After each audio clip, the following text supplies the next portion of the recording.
Hello my dear students, today we will discuss about what is congruency and how it is applicable for polygons and how it is applicable for triangles and what are types of congruencies in triangles. What is meant by congruency? Congruency means if any two polygons are superimposed with one another, that means all the edges are coincide with one another and all the vertices are coincide with one another, then only we can say those two polygons are said to be congruent. Otherwise they are not congruent. For example, these two hands we can superimpose with one another. In that case, both the areas are same and all the vertices are coincide with one another and perimeters are same. That's why we are saying both the polygons are said to be congruent. Otherwise they are not congruent. To check about congruency in polygons,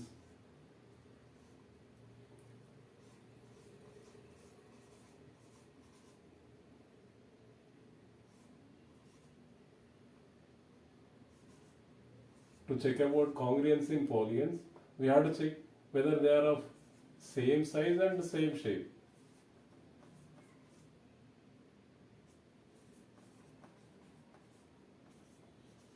Its meaning is if they are both are of triangles, same shape means both must be triangles. Then only we can compare whether they are congruent or not. If both are of quadrilaterals, shape is a quadrilateral shape, then only we can check whether they are congruent or not. And both the sizes must be same. But see, in case of similarity, sizes may be different. But in case of congruency, sizes must be same size. Then only we can say whether they are congruent or not. Otherwise, it is not possible to check they are congruent. And in case of polygons, we discussed about now, if both the polygons are coincide with one another or superimposed with one another, then only we can say they are both the polygons are said to be congruent. Otherwise, they are not congruent. Superimpose, remember that word. That is only we will discuss about in polygons. Now, in triangles.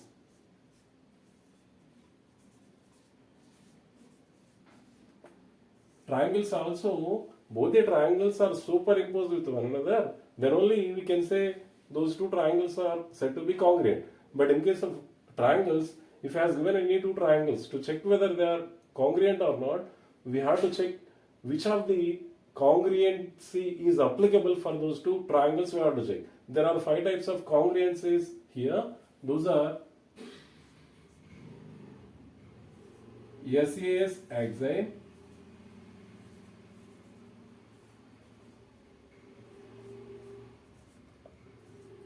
ASA congruency. Actually, we will consider SAS as an axiom. There is no proof for SAS. That's why we are calling SAS as an axiom. And remaining we can prove. And everything we can consider by using ASA, by observing both the figures, by using ASA, those two triangles are congruent. We can conclude ASA congruency, AAS congruency,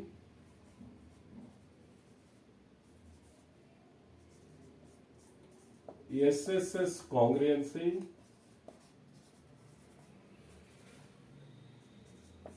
RHS congruency.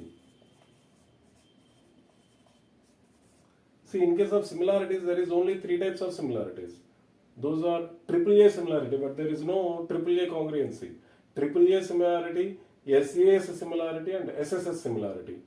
But here there is no AAA congruency.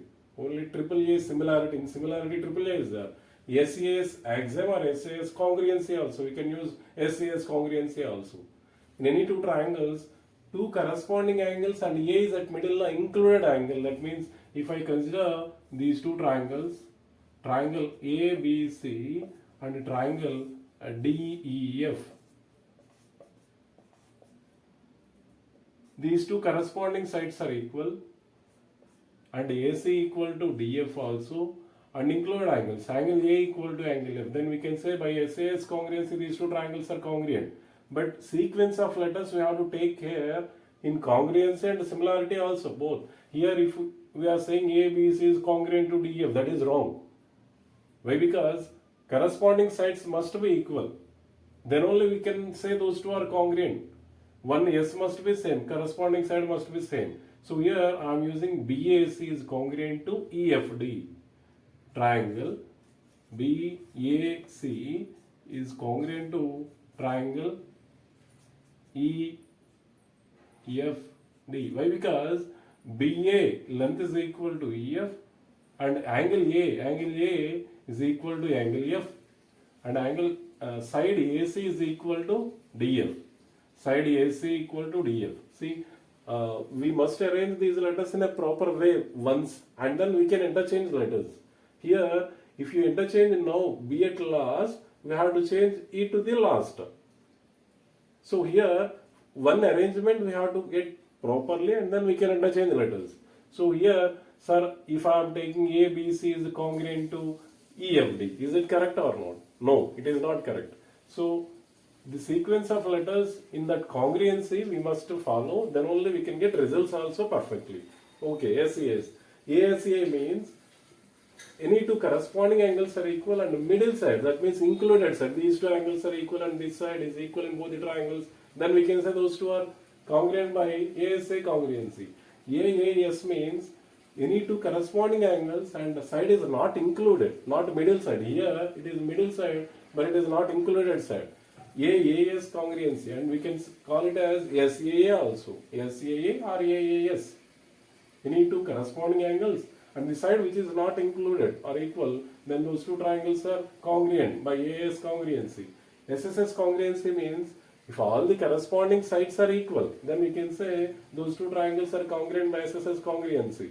But in similarity, SSS similarity means all the corresponding sides ratios are same. But here corresponding sides lengths are same. That is very, very important. In case of congruency, sides lengths are equal. In case of similarity, sides ratios are equal. But remember, any two polygons which are congruent, they must be similar also. But similar polygons are not congruent. May or may not be congruent. RHS congruency. See, just I will conclude with RHS congruency. They must be right angle triangles. In case of RHS congruency, both must be right angle triangles. I am taking two right angle triangles ABC and PQR. In triangle ABC and triangle PQR, both are right angles and hypotenuse lengths must be same. Then only we can compare. By RHS is applicable, only hypotenuse lengths are same. Otherwise they are not congruent by RHS. Maybe SAS is applicable some cases. Why? Because these two corresponding sides are equal and included angles are same. Then we can say by SAS congruency. In that case, it is RHS is not applicable. RHS is applicable only if corresponding hypotenuse are equal. Then only RHS is applicable. Otherwise, RHS is not applicable. Now here, AC is equal to PR, angle B equal to angle Q, and one of the side BC equal to side QR. Then by RHS congruency, triangle ABC is congruent to triangle PQR. And listen, if two triangles are congruent by any of the congruency, remaining three parts we can equate by CPCT. By CPCT. CPCT, its expansion is corresponding parts of congruent triangles. Here we are using only three parts, right angle, hypotenuse and side. But other than right angle, two corresponding angles also we can equate now. Why? Because we got these two triangles are same. So now we can say angle A equal to angle P. See, arrangement, if you arrange it properly, then by observing these two only we can say which angles are equal and which sides are equal. No need to go for figure. But if you are going for figure, here it is not possible to identify which angles are equal. Here angle A equal to angle F, angle A equal to angle F. By observing these arrangement, we can say angle B equal to angle E. But angle B equal to angle E and angle C equal to angle D. Are you understand? Angle C equal to angle D. Why? Because in the place of C and D, these two are jumbled. So we have to observe that. Thank you everyone. Bye.